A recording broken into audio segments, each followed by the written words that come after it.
everyone, and welcome back to Agents of Damned, our Let's Play D&D podcast featuring myself, your sometimes benevolent, often malevolent Dungeon Master, Jordan Roman. And, as always, I am joined by my fellow players. Hi guys, I'm Katie, and I play Safe. Hey guys, I'm Christina, and I play Wintera. And I'm Drew McClan, and by the fabulous foyer of Bahamut, I play the good Dr. Arlo Aegon. So, we got ourselves a new mission ahead of us, and, in light of that, I have something I realized I need to address. Oh no. Funny that you'd be the one to bring it up, because you are the reason I need to bring this up. Oh no. So, I've been listening back through some of our older episodes, for personal reasons, and I noticed a minor inconsistency involving Saith. Oh no! You remember those absolute dogshit stealth rolls you've been doing? Yeah.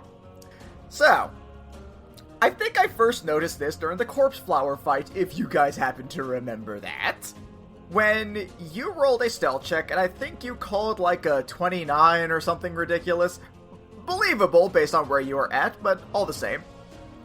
Then you took it back and realized you, and I quote, forgot to apply the Big Betty bonus. And so it somehow jumped up to a 38. Yeah. You did not double your proficiency, which is what it does. You doubled your stealth modifier, which is super different. Oh. And so very broken. Yeah, Katie, how could you not know the difference between your proficiency modifier and your stealth modifier? Like, what an asshole, am I right? Moving on. Go on. Do the recap, you butthead. So, last time, the agents received their briefing on their next mission. They were to head to the military outpost and training base Ruinspoke, within the heart of the Timanther Empire. Their mission was twofold: recover a set of stolen Ioun stones, and return them to HQ for safekeeping while avoiding leaking knowledge of these stones to the Empire, as well as rescuing the missing Friday Night Fun Pals, who were originally sent to retrieve the stones. However, the complications didn't end there. Timanther was Arlo's old home, and, for reasons not yet made fully clear to the group, Arlo could not be recognized while there for any reason. To counter this, Arlo was provided a modified Hat of Disguise, which gave him the appearance of a red dragonborn, and he was told to adopt a temporary new name and dialect more appropriate for his new crimson hue. The agents also learned, while being told about their new anti-Ash equipment, that Odart was originally from Shadowfell, just as Ash himself had claimed to be. While annoying the daylights out of his allies, Arlo and the others revisited Alar to receive modifications to their armor. During this exchange, Alar had his Peggy coat on full display, placing a ward on Saith's new armor and refusing to give it to her until she submitted to his authority on fashion. She reluctantly agreed, and the agents made their way begrudgingly over to visit Rick Slavenly to partake in his wares, including 2 Pearls of Power for Arlo and Wintera, and a black pudding for Saith. Before departing, Wintera went to visit Bookworm in the archives to tell her about a scavenger hunt she had left the Silent Giantess in the hopes of learning more about her. Before departing, Wintera asked Odart what he was, curious about his Shadowfell origins, and the vision she had received of him looking the same at the founding of Damned 20 years ago. However, he only responded that he was a human child, and nothing more. With that, the agents were sent to the capital city of Dyrad Thymar to meet their escort to the town of Ruinspoke. And thus we resume our tale. But before that, I do still have some super minor bookkeeping that we need to do real quick. First of all, everyone, roll me a d20. 19. 15. 12.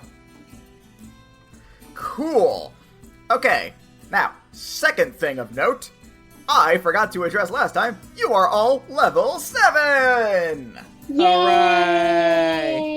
Alright! Only had like 2 or 3 episodes to mention this, forgot every single time. Good job. Do you guys want to go over real quick what your newfound powers are, or do we just want to let them find out as happens? I do want to note that we did forget the most important part of the last episode in the recap. That being... That we found out that Odart has sex dreams about Saith. For me, that episode was, we did a bunch of stuff, and also we found out that Odart has sex dreams about Saith, and that is the funniest Forgive shit. me for not wanting to point out that, like, a 12-year-old fantasizes about a 30-year-old woman. See, this deeply uncomfortable! That makes my day. Alright, we can keep going now. Did you guys want to talk about your level up or move on? I got more spells. I can bring about dinosaurs, and I'm super freaking excited about it. I... pull my app up again. You have crossbow expert and uncanny dodge. That. Oh, I took the actor feat. Excuse me? Nah, I didn't. About to say, you shouldn't have an ability score increase yet. You're 7, damn you. I know what those happen at. You ain't no fighter. Back off.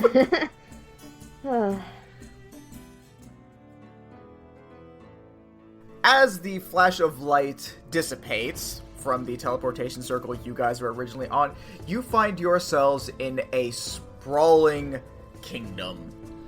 There are stone architecture as far as the eye can see, beautiful stoneways. All of it is made almost in a way that appears dwarvish, but with slight modifications, mostly in the metalworking that you can see sort of accenting a lot of the buildings and structures. Metalwork that is definitely more distinctly Dragonborn. It almost seems like this city, despite being in the heart of the Dragonborn Empire, is actually decently dwarvish as well. So as you guys appear there, you are greeted by a brass Dragonborn. And he comes over to you guys and says, okay, y'all must be the secondary recruit from the their dam place. Am I right? Yes, sir! Now, Arlo, you recognize this person. He was actually one of your closer compatriots, and dare I even say, one of your closer friends during your time training at the military academy, and even when you were at Ruinspoke doing your field training. So, I imagine there was some partial relief to see an old friend, followed immediately by some just immense nervousness from knowing he may potentially be able to pinpoint you if you slip. So Arlo adopts his fake name and accent and goes, hello, it is nice to meet you. My name is Salazar. Salazar Amanda. Fuck me, I forgot that was your dumb name. You may call me Sal. Pleasure to meet you. Name's Caladan. I guess you can call me Cal by that logic. He takes a close look, he's like, have we met before? You look kind of like, I can't quite place it, but Nope. I feel like I've seen you somewhere. Nope, impossible. I just have one of those kinds of faces. Never been here before. Like you never you don't have no military experience? Not even a little bit. Nope. Never been around here. No military, nothing. I'm from a humble farming village in Farm Town. Yes. Farmtown! That's the name of your hometown! It's Farmtown, isn't it? Yes, that is the name of my hometown, Sith. Thank you very much for reiterating. I know it is hard for you to remember with your horrible brain injury. Roll deception. I want you to know it was going to be with disadvantage, but I'm considering what Saith did as the help action, so it cancels out. You're fucking welcome! That is going to be a 16 plus 0, which is 16. This is gonna be a fun mission. Well, I mean, I guess it might just be one of them faces. I don't know. Well, I'm here to guide y'all over to Ruinspoke, so, what do you say we head on in the carriage and, get on them? That would be great! When Tara sees the carriage and she's just like, oh, I've actually never really seen one of these in person this close before. This is so exciting. Really? You ain't never seen a carriage before? She's from the woods! The deep woods! Ah, gotcha. Well, we'll be sure to make this a memorable first experience. Hop on in, little lady. When Tara looks at herself and kind of holds her hands out as he says little lady, and she's like quizzically looking at him. I don't think anyone other than my father has ever called me little before, but sure. He just kind of looks over to, I guess, Sal and Saith. Really, like, is she just not used to common colloquialisms and such? Deep woods! Right. I will bear that in mind going forward. Alright, did not mean any disrespect. Let's head on out. He said, bear. Fucking I hate you all so much. It's funny because when Tara's a bear. So, Minus 20 Katie points. that's my job. Back off. Alright, I'm sorry. Alright, so you guys get on the carriage, and he takes you all over to the town of Ruinspoke. Now, it takes a couple hours to get out there. It's pretty decently out of the way from the main town, and as you pass through, you end up going through this large deserted area. There's obviously not a whole lot of floral life out there, however, you do actually see a decent amount of actual wildlife scattered throughout, including some hyenas, a few lizards, and a few dinosaurs even. Yay! So you guys make your way over to the town of Ruinspoke. It's pretty much exactly what you'd expect out of your stereotypical old western style village. The only notable exception is that most of the denizens that you see there happen to be lesser demons. Nothing that looks super terribly imposing, especially to you all as 7th level characters. Mostly just a bunch of smaller things, like some shadowy creatures, some more lizard-like things. All things that, especially Arlo, would recognize as fairly timid and passive creatures. Nothing that's would be considered a threat to you all. But you end up going past this area into a more open area that seems to have some barracks, where you see a group of Dragonborn, roughly 10, being led by what can only be described as the unholy combination of a dragon, a wolf, and a cyborg. It has draconic legs and a large furred body with ginormous clawed arms, a single eye, and a metallic lower jaw. And Arlo, you would recognize this as Kane, the drill sergeant.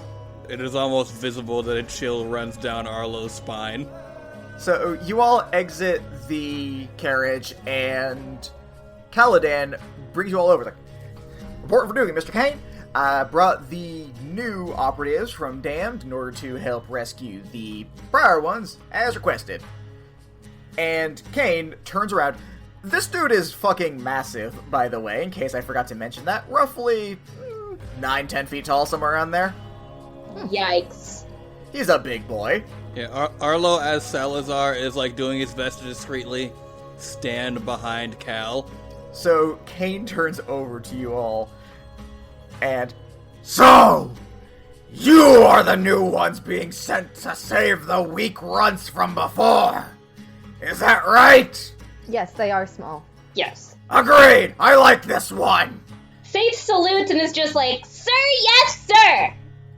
I like this one too. He then immediately turns over to Arlo and just stares. We'll work on you! Well, you can all make yourselves at home. As of right now, I have more important things to deal with. These new recruits, they're spineless, worthless cowards. They refuse to do anything because they're unmotivated sacks of shit! And he turns over to them, and they're all just, like, trembling nervously. And he turns back to you guys and says, what I really need is a good way to motivate them all. If I could just show them some means of what they can expect. And Caladan actually kind of, like, looks over his shoulder at you guys. And Arlo, you see a very familiar smirk. And from your time with Caladan, you know he's up to no good right now. If I might, Mr. Kane, why don't we have our new friends here provide a little bit of a demonstration on what a trained professional can do? Especially since they need to go out and recover their other allies, which proved themselves otherwise incapable. I think it might also be good to validate whether they're even really as good as they say they are. Kill two birds with one stone, you know what I mean? I like it! And Kane turns back over to his group, like, alright, you worthless worms! Prepare to see what true warriors look like! As these three... He turns back over to you guys. People shall show their true skills as government agents by taking the trial of shadows. Arlo goes, Oh, doubly so for you, because you remember the trial of shadows from your time training. And Arlo, you never passed it once. It is the one thing you hated doing more than anything, because it was so imposing, so difficult, it was impossible. And you have to do it now with an audience. Arlo goes, before we begin, I do have to use the restroom. It has been a very long trip over.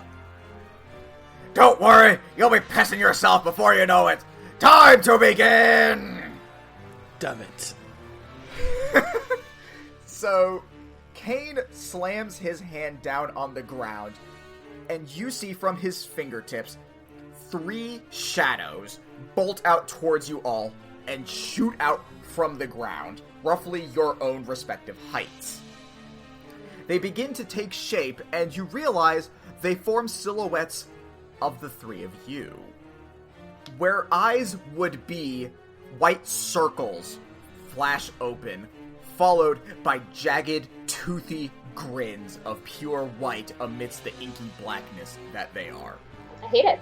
Saith, for you, it's especially eerie, almost like looking in a mirror. Fair enough. Everyone, roll initiative. Got a 15. 17. 18. Okay, so your shadows go first. Now, each of them is going to pull out their own respective weapons, which, again, mirror your own.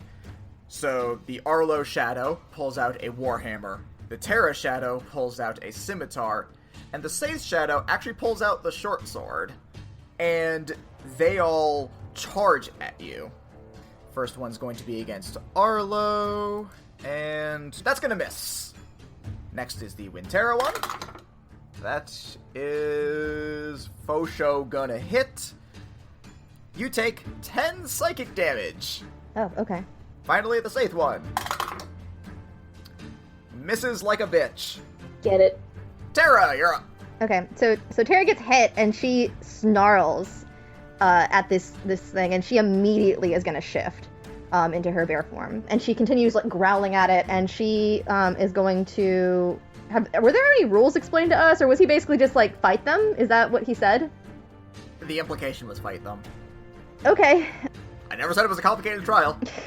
All right, that's fair. Yeah, so I guess she's gonna then, pull out her own scimitar and go to hit this thing. 17 to hit, which I don't know if it has the same AC as me, but that would meet. Nope, it hits. That does 6 of my scimitar damage. Alright. Saith, you're up. You know, I'm just gonna parry. I'm gonna go back at her with my own sword. Alright, roll to hit. So does a 13 hit? Yes, it does. 3. You deal a whopping 3 damage.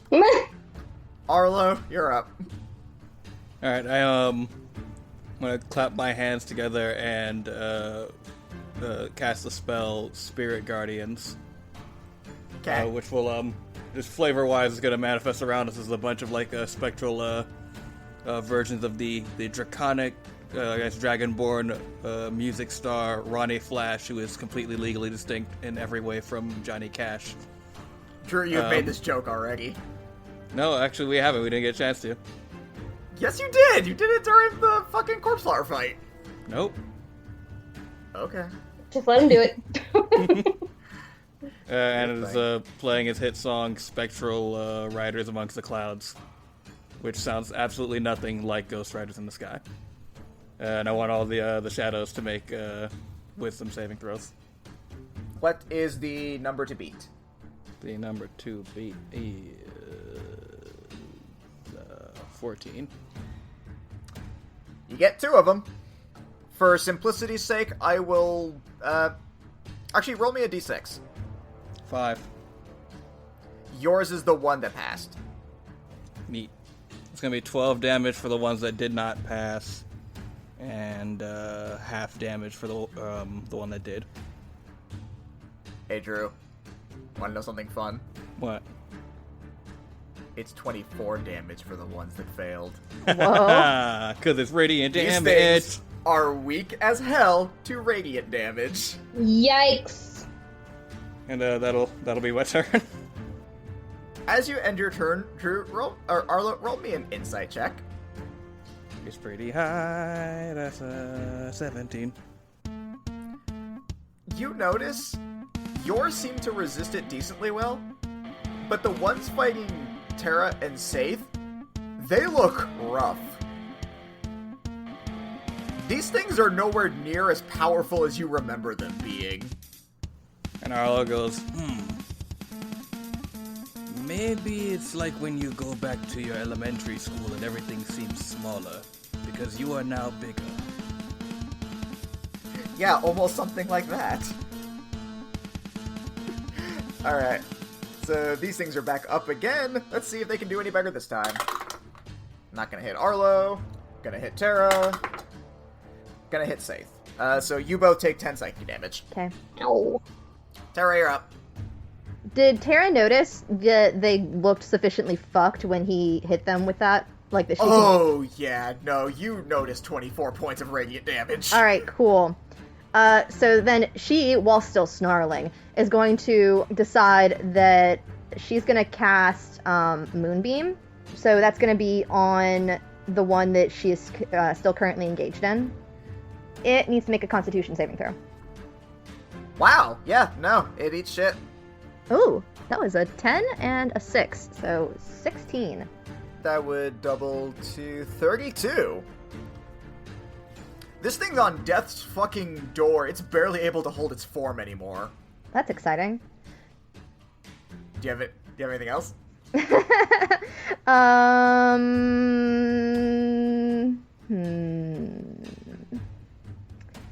Does this... Let's see, it just says when a creature enters a spell's area. So I probably don't want to go inside of my own cylinder. I'll say you're immune to your own magic. That'd be stupid otherwise. Okay, then I'm gonna do my bonus action bite attack then. Do it! That probably doesn't hit. That's probably just a 10. No, it does manage to dodge. Sorry. Would have been hella cool. Safe, you're up. I'm gonna use Sword Burst. Language, please. You create a momentary circle of spectral blades that sweep around you. Each creature within range other than you must succeed in a dexterity saving throw or take 1d6 force damage. The spell's damage increases by 1d6. Oh, that doesn't matter. Okay, that's it. Yeah, they passed. Sorry. Arlo, you're back up. How many of them could I fit within, let's just say hypothetically, a 15-foot cone? Let's say hypothetically 3 for 3. I'm going to breathe fire at them. Dex saves, por favor. 2 of them got 18, 1 of them got 10. Yikes. The 18's pass, the 10 does not. For fairness' sake, we'll say yours didn't pass. Yay. It's going to be 6 fire damage to the one that did not pass, and half as much to the one that did. Alright, so that's going to be the Shadow's turn. And mine needs to make another saving throw, please. I'm actually pretty sure they all need to because Spirit Guardians is still in effect, am I right? Oh, shit. I forgot that is also a thing. Yeah, that's still happening to you guys. You're very welcome. I'll just go ahead and do Arlo's because, Tara, yours is at 1 HP and it's not going to survive no matter what. One Hella passes, the other Hella doesn't. Alright, so one's going to take 12 damage and the other will take 6. Alright. This is radiant damage, correct? 'Tis indeed. So that would be So it gets- doubled. So 12 and 24, okay. Yeah, boy. So now that it's their turn again, the 2 remaining ones look super, super bad. Like they are regretting all of life. They are going to attack Saith and Arlo, since those are the ones that are left. And I want one of them to make their throw with disadvantage. I want to look at one and, like, snarl at it. I'm using my tactical insight. Alright. Since Saith's the one taking damage, we'll say that one. And you hear Pendleton from inside your mind say, "Hey, these things look like they kinda suck a little bit. Why don't you snarl at it?" Did you forget what Pendleton's voice was and then remember in the middle of the statement? No. Just like Pendleton sounds like a freaking wimp, and then he noticed that he was sounding like a wimp and had to like deepen his voice. Like he canonically has to constantly remember how he talks, otherwise he slips back to this like no. Yes. Like, he doesn't actually Yes. sound like the, "Oh, yes, I was once a great warrior." Like, that's a voice he does, and he forgets to do it sometimes. Turns out he's just like a 12-year-old boy, like stop I have enough it! 12-year-old boys, thank you. I don't need more. So anyway, Tara gets down and like crouches and snarls at one of them. And they both miss. Tara, you're up. Sweet. Bonus action, I'd like to move my moonbeam to whichever one of those two looks slightly less fucked up. They're both equally fucked up. Take your pick. Saith or Arlo, who do you want to help more? I will say you should go for Saith because mine hasn't managed to hit me once. I have taken no damage. So that is going to be a wisdom save, correct? Yes, correct. 19! It passes, it'll take half, so I rolled a 9, so... So it takes 9 because it's still weak to it. And that was the bonus action moving it, Yes, it was. so I actually want to go hit it now. Do it. With my yeah. I like this now. This is my new favorite game that we're playing. That was a nat 20. Oh, God! Oh.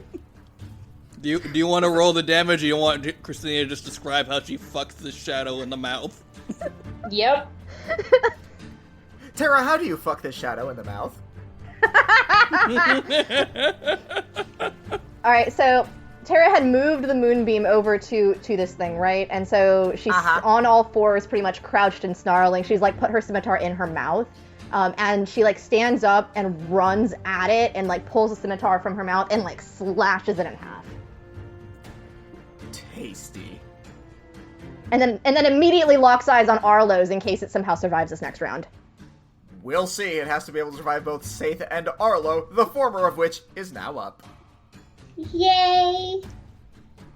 Alright, I'm gonna try this again. Let's do Burning Hands. Alright. As you hold your hands with thumbs touching and fingers spread, a thin sheet of flames. Just tell me the save. A creature takes on a, what does it need? Dexterity. Thank you. Does an 11 pass? No, it does not. Alright, roll it. 11. Cool. is looking real messed up. Arlo. Fuck it up! Well, you know I gotta do it to him. I pull out my fucking nunchucks. You mean gunchucks. Oh yeah? I pull out my goddamned gunchucks. And I take a second before I attack to go, I'm going to break your butt. It screeches at you, and you can... Maybe it's just your own mind. You're pretty sure you hear it say, please don't. Arlo, or Sal, as everyone knows him right now, goes, no, and then he rolls. I'm gonna start with the melee just to make it spicy. Okay. That's gonna be 17 to hit. Fully hits. Cool. It's gonna be 9 damage. Cool. And I'm gonna just do the ranged attack at point blank range to be a fuckboy about it. Nice. Do it. That's gonna be a 14 to hit. Hits. Yeah! That's gonna be 11 damage. Arlo, where would you like the bullet hole to be on this thing as it fades out of existence? I want it to be kind of like I smacked it underneath the chin with the nunchuck and then like flipped it back around and then point blank shot it in the face. Its jagged, toothy grin is the first thing that fades as it turns to black smoke. And you three have thoroughly kicked their asses and passed the trial of shadows. Hell yeah. Yeah! Kane comes over to the three of you and says, I have to admit, that was pretty fucking awesome. Wintera's still in like a bloodlust. This is cool. This is just what you guys are doing all the time. I like this. Well, hopefully we can get these worthless worms to start doing the same. I was like, hell yeah. The key is to smile through it. Is that what you've been doing under that mask? She yanks it down. Oh, wow, that's I know! Beautiful, right? very. Thank you! Is she making him scared? Is that why he said that? He was caught off guard. Arlo leans over to Cal and just goes like, again, terrible brain injury. That is why they smile. Can I hear him? Wait, what I rolled to say that quietly. Arlo, roll.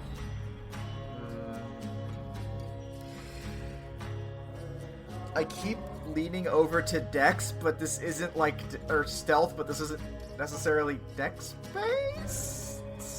I'm gonna tell you right now, if it's anything in the charisma skill tree other than intimidation, it's not gonna make a difference. I have no pluses.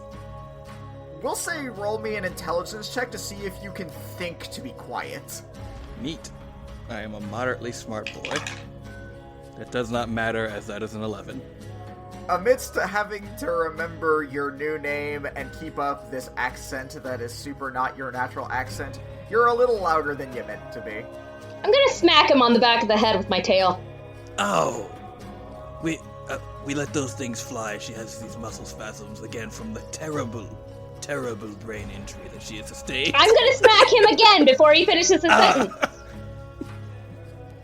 Friend, I think you really should stop patronizing her. That just seems to be doing nothing for you. I will consider that. I will absolutely kick your ass, Sal. How about I show y'all to your quarters for a while you're here? Yes, that would be great. Thanks, Cal. Don't mention it. And he starts kind of like nervously walking off, kind of just trying to process the everything. So he brings you guys over to the barracks area, and he brings you to, it's like, alright, well, this is where y'all are going to be. Whenever you guys are ready to head on over to the ruins, just be sure to let me know. If you want to take the day to rest up after having to face the trial shadows, then I fully get it. Sorry about throwing y'all under the rug like that. I kind of want to see what y'all were about, you know? That is completely understandable. Wintera nods along and she says, yes, it is important to be able to show that you are actually strong. I agree. And as you have seen, we are, as you would say, badasses. I mean, I don't know if I would have said that, but yeah, y'all are definitely impressive. I feel like I heard you say it while we were fighting. I was quiet as a library mouse, my friend. Maybe it was like your vibe. You were giving a vibe of like, wow, these guys are badasses. Wintera looks so confused at Arlo as he keeps saying the word badasses, and she's just like, what? How is one's bottom bad? I don't get it. This is another new word. Please explain. Arlo pulls out a pen pad from his pack and then like pulls out like what it looks to be an extensive list at the top of which it says things that you have to explain to Wintera now, and he's gonna write down the phrase badasses. Well, I'll let y'all just get settled. I'll be downstairs if you need me. And he makes his way out. So as you guys are getting settled in, Safe. Make me a dexterity saving throw, if you please. 19. So you guys are getting set up, putting out your stuff, and Saith, you look up facing towards an open window, and you see something.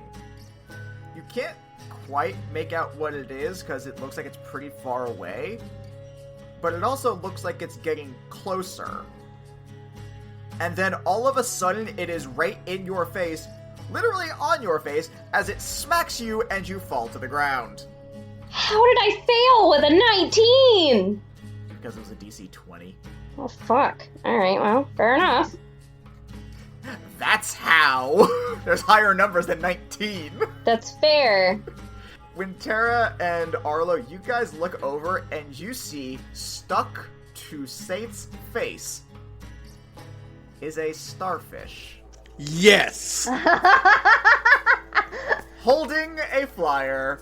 Yes. For your favorite dining establishment. Absolutely yes. You just hear like,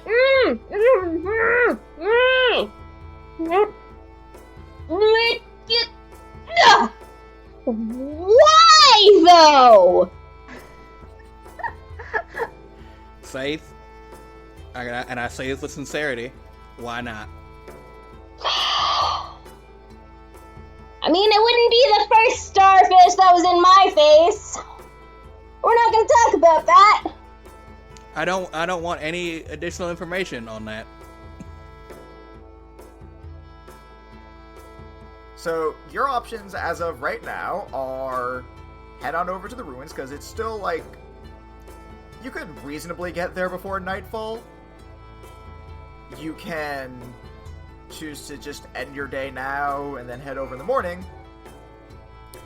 Or you can make the correct choice and get some food. Well, I mean, it's been a long day. We should get ourselves some rest, and fuck that, we're going to Betty's. I have had so much stress dealing with you today. I am down for it. Let's go. So, you guys make your way following the directions, and as per usual, it is smack dab between two buildings in a way that just should not be possible, just really crammed in there. Arlo, like now after like now that they're in a town that they're actually fully familiar with, like really grasps the gravity of Big Betty's traveling tavern, and he knows this area, and he's like, there's definitely not usually a building here. Also, the fact that you know there is definitely better space to have put this thing, and this is arguably the worst spot to have put it. It's like they definitely didn't get zoning for this. I know that. Do you really think Big Betty is worried about zoning? Fair enough. So, you guys make your way in, and as always, good old Beggy is there to greet you. Well, hello there! Welcome to Big Betty's Wandering Tavern! Good to see you three again! Hello, Big Betty! We hope you're doing well! Oh, good as always. Got some bad news, though. What is it? We don't have any free tables. Oh, that's okay! We can stand! Your food's that good! There's an idea. And then, kind of like out of nowhere, a shoe just kind of smacks Betty in the head. You cannot track where it came from, and you see no likely candidates. Oh, right! I almost forgot. We have a bar now. Oh. You can just sit there. Oh, good! I certainly need a drink! Excellent. It's right over there. And she points to this long bar top next to the organs where L and R are located, the two left severed hands. And polishing a glass, you see a bipedal pufferfish wearing a bow tie. Yes. Well, I know what my next drawing will be. I love him. In fact, Arlo, you recognize him as the same one that gave you the flyer. Yay. It's Sweetie Puffy Boy. It's Sweetie Puffy Boy! You guys make your way over to the bar. He looks up at you guys and says, "Ah, hello there. Welcome to a bar."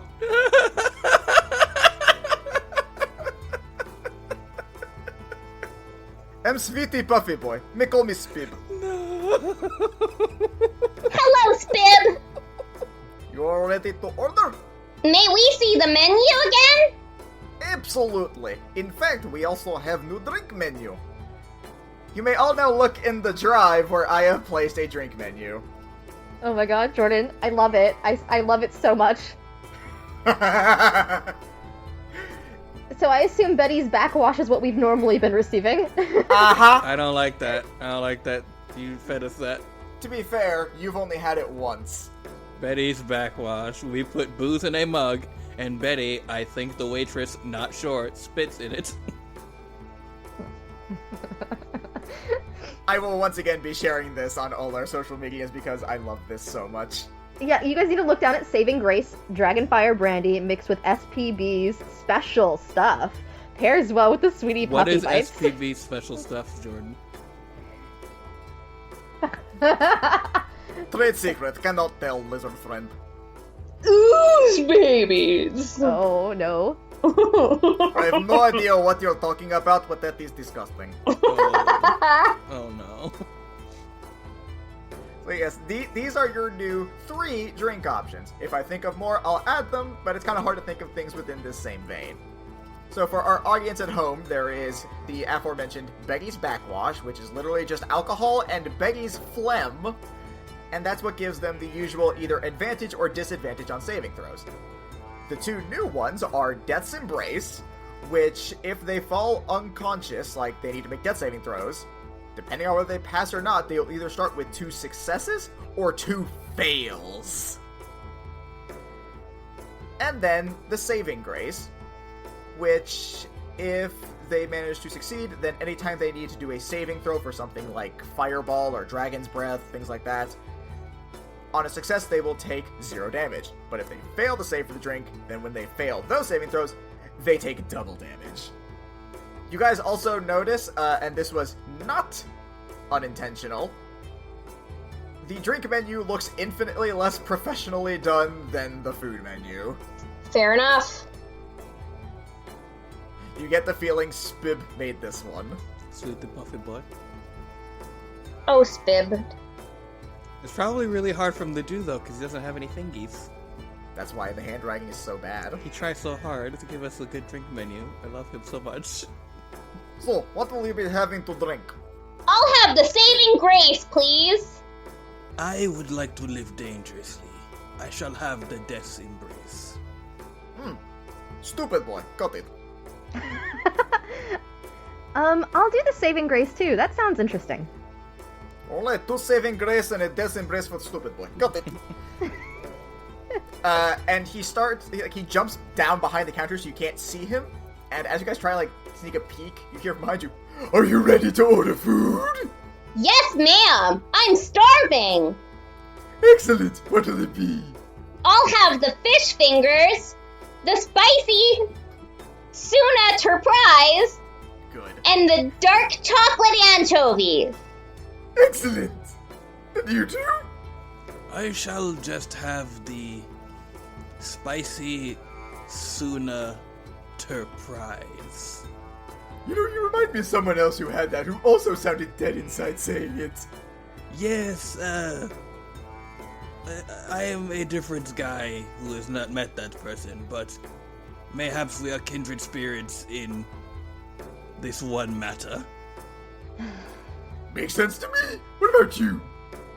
I will have the spicy Suna Turprise and the dark chocolate anchovies.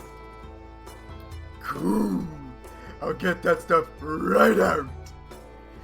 And she walks away, goes through the double doors as always, and then you hear 3 clinks behind you, and Spib has your drinks. Hella. Y'all know the rules. Roll me those con saves. Let's do it, bitch. 14. I don't want to. Don't forget you still have Orlo's if you want to add Orlo's bonus. You guys did have breakfast, or whatever meal you guys want it to be, so you do have a D10 to Bardic. Oh, thank you. Oh, yeah. So that was an 8, it is now a 13. Okay? I had a 15.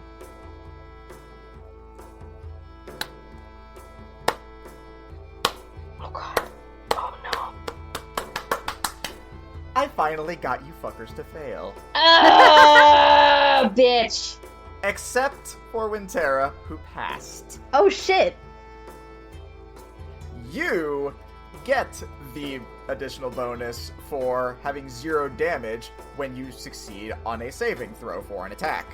Oh shit, but Safe doesn't. Saith has the opposite, where if she fails, damage is automatically doubled, and if Arlo ever goes down for any reason, he will have 2 automatic death save fails. Oh shit. I thought I could make it and then essentially be immortal for the whole mission and then just, like, be very reckless. You fool. Your pride. Unfortunately, that's not what happened. I forgot to add my save modifier! God, you're gonna give me a fucking aneurysm by the end of this. Yeah, fair enough. So in which case, Arlo's the only one who does not have a good time with his drink, and now has to play super carefully during what's supposed to be his prerequisite story mission. Yeah, Arlo is just, like, coughing up and he's like, ugh! What the hell is that made of? He's made of old Feywild scotch and some shit that we found in the house special. It is not good. I don't like it. Ours was good. Yeah, this is great. I like these two. You are stupid, boy. I thought you were cool, but you're a dumb circle. I'm not the one who's on death's door now. You're a dumb circle. So, as this goes on, all of the food slams down almost simultaneously, as Big Brain's like, alright, enjoy! So, first up, we're going to go ahead and do Saiths for the fish fingers. Don't forget your save. 15. Okay, you have resistance to psychic damage. Yay. Now, did all 3 of you get Spicy Soon Enterprise? Yes. Mm-hmm. Okay, all 3 of you go ahead and roll that one out. Haha, suck my ass, it's a 20. 17. That's so tracking. I got an 11, so I failed. Okay, so Arlo and Saith have immunity to fire damage to stack onto their already existing fire resistance, Yes, queen. and Wintera is now vulnerable to fire damage. Assuming I don't roll a save for it. We're gonna wipe this session, aren't we? I'm sure you guys will definitely live through this shit. And then finally, ladies, for your dark chocolate anchovies, go ahead and roll that one. Oh, thank God. That was a non-nat 20. I got a 19, bitches! Okay, and you two are resistant to necrotic damage! Yeah! So, is there anything else you guys would like to do while you are here? Partake of the music. I too shall partake of the music. Partake of the music. Alright, go ahead and roll your charisma checks. I got an 11. That was another 20, Jordan. Jesus fuck. Girl! My leafy dice like me. 21. Alright, ladies, you felt the music. Arlo, you did not. I don't get it, it's just like clinky piano sounds. What is this, like jazz or something? Anything else you guys like to do while you're here? Was the shoe getting thrown at Betty just flavor, or is there like actually someone out here throwing shoes? That was just for flavor. Alright. So I actually do have a legitimate, like, in-character thing. So the house is full, right? Is it full of people that look like they're from the area? It is packed with demons and a couple dragonborn. Okay, do we pick up any conversation that's going on, like, that might help us with what we're about to go do? Roll me perception or investigation, your choice. Okay. Oh my god, Jordan! It's another 20! I cannot believe you've rolled 3 nat 20s. I'm shitting you not! This is my green leafy die! Holy shit! This is my new favorite set of dice. Holy shit! And so that was a 20 on the die, and then my perception is just +6 because I already have proficiency in it. You happen to catch eyes on one particular fire demon, and you're just kind of honed in on them. But you also happen to hear that the people before, like, they're kind of like talking about you guys, since you guys specifically came here to rescue the Fun Pals. You hear them talking about it, and you also overhear that they had gone to a place called the Untheren Ruins, which is just to the east of where you guys, like, of where Ruinspoke is. And you also hear them say that they had overheard a rumor that the ruins had been overtaken by gnolls. And that's what you're able to glean from that. Oh, hyena creatures. Yes, hyena creatures. Do we know what those are? Yeah, you guys know what gnolls are. They're super common. So when Tara hears this, and she, like, kind of stares at him for a second as, like, they're talking about everything going on, and she slowly turns to face the others, still kind of squinting and, like, looking back at the other table. And she's like, guys, they're talking about Friday night. They said that they last heard a rumor that the thing's been overtaken by gnolls where they went. That it's in the ruins to the east. I think I heard them call it the Untheren ruins. And she's like whispering it as quietly as she can. Marla kind of leans in and is like, the gnolls took the Untheren ruins. They've been trying to get at that for years. How did they manage that? Before you start adding too much lore, let me explain to you what you know of the Untheren Ruins. They also are filled with banana ice cream pies and kick-ass water slides.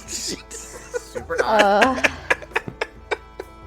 Lord. The Untheren Ruins are actually a temple that were devoted to the first dragons.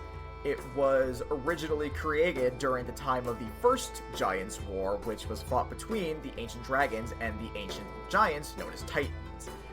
This was long before anyone that is presently alive, even most elves, would be able to remember. This was several thousand years ago.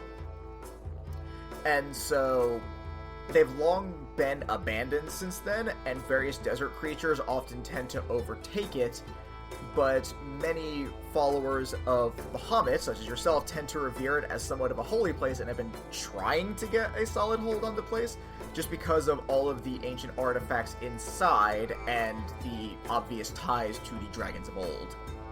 Interesting. Yeah, if gnolls have overtaken this place, then it is our solemn duty to clear it out. Those grounds are sacred and cannot be defiled by their shitty hyena boy antics. So what you're saying is these ruins are like the way that you guys feel about how I feel about my forest. Yes, imagine if we had gone to your forest and there were a bunch of shitty hyena people just throwing fire everywhere and pissing on everything. For some reason they like pissing on everything. When Tara, like, just kind of growls a little bit, she's just like... Yeah, like that. Fuck those guys. Faith isn't talking because she can't whisper. As you guys are having this conversation, Arlo, you actually feel a hand on your shoulder, and you look up, and you see Cal. Hey, you mind if I borrow you for a quick second, partner? I just wanted to talk to you about something real quick. Sure. Jal, right? With a J? It's Cal with a K, and I took the easy to remember your name, Sal, so I appreciate if you do the same. My apologies. I am bad with names, and we have just met today for the first time. Fair enough. And he turns to Winter's like, hope y'all don't mind if I just borrow him real quick. It won't take long. Take him, please! So he brings you out back behind the restaurant. It's just the two of you. There is no one else there. Not even an inconspicuous Big Betty cameo for no reason, despite the fact that I could do that. You have my solemn vow. And it's like, so I actually had this thing I wanted to show you real quick. It's this special little tool that we use for identifying people that come through the gate. Helps us notice a few things and makes our lives a little bit easier. And he pulls out what looks like these sunglasses. And he puts them on. Wait, and as he's trying to put them on, can I try to slap them out of his hand? roll to hit. Fuck. Alright, so that's a 6. So you try and grab for him, but he very quickly backs up as he puts them on and says, so I see you realize where this is going. Helps us identify different kinds of magic and see through illusions. He takes off the glasses. Long time no see, Arlo. We need to talk. And that's where we shall pause our tale for now.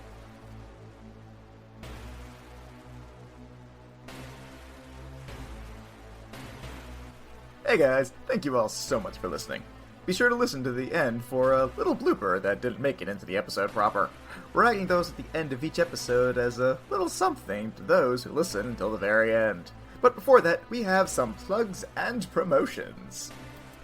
For anyone in the South Charlotte area, check out Just Cheesecakes by Tina Rose on Facebook. They're a local bakery that specializes in, you guessed it, cheesecakes. They do custom orders and delivery, so it's a quick and easy way to satisfy your sweet tooth. We are also partnered with Black Feather Graphics. They've helped us with the show before, designing our logo and official art used on our social media. They've recently started to specialize in apparel, so check them out at blackfeathergraphics.com. Finally, our own Drew McLean is the fitness genius behind Kinetic Concepts. When he's not reciting the holy scriptures of Bahamut, Drew is a personal trainer that customizes your workout to your own needs. He's helped me get in fighting shape and is also helping my brother to prepare for a marathon. To get yourself in shape, just find Kinetic Concepts on Instagram.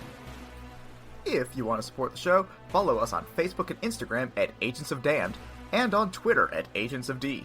We also have a Patreon at Agents of Damned, where we post episodes a week before their standard release, alongside our after show, Peek Behind the Screen, where we talk about what happened in the episode and what we think will happen next.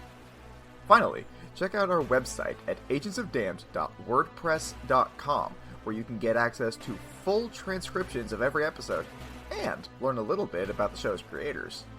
Until next time, bye!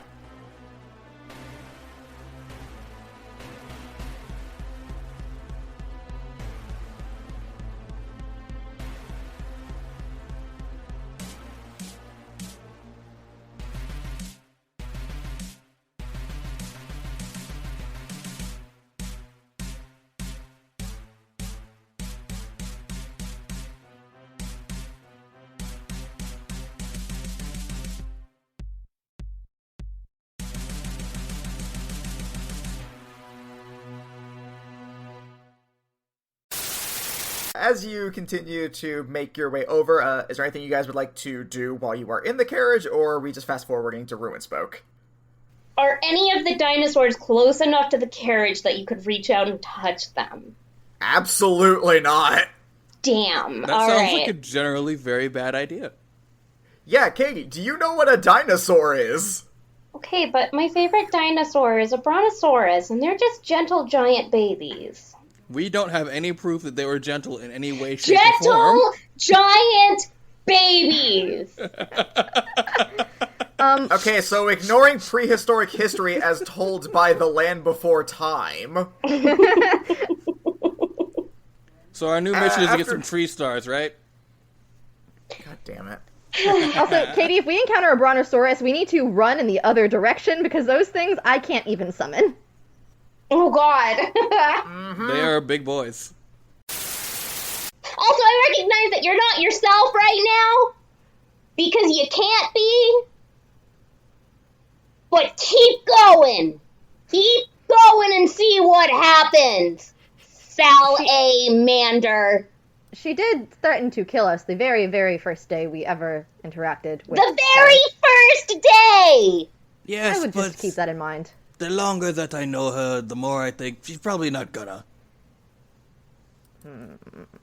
When Tara just side-eyes the daggers that are just constantly, like, on Saith's belt and, like, in the places Tara has seen her pull them out of hiding from. There's a lot of hiding places. I will say, like, I feel like Saith is like that one character that's in every movie where, like, they go into, like, some kind of tavern where they're like, alright, you have to get rid of your weapons. And, like, everyone disarms, but, like, the one character takes, like, 20 minutes longer than everyone else because they're taking out, like, 40 knives. And then someone gives them a look of, like, come on now, all of your weapons. Yeah, and then they... I'm pretty sure Like, we made this throw one equivalency knife from in the a fucking peek behind the screen once. You remember the beach day? She had at least 3 daggers on her on the beach day. That's it? At least. That's it. Where were they? It's a girl's secret. You'll never know.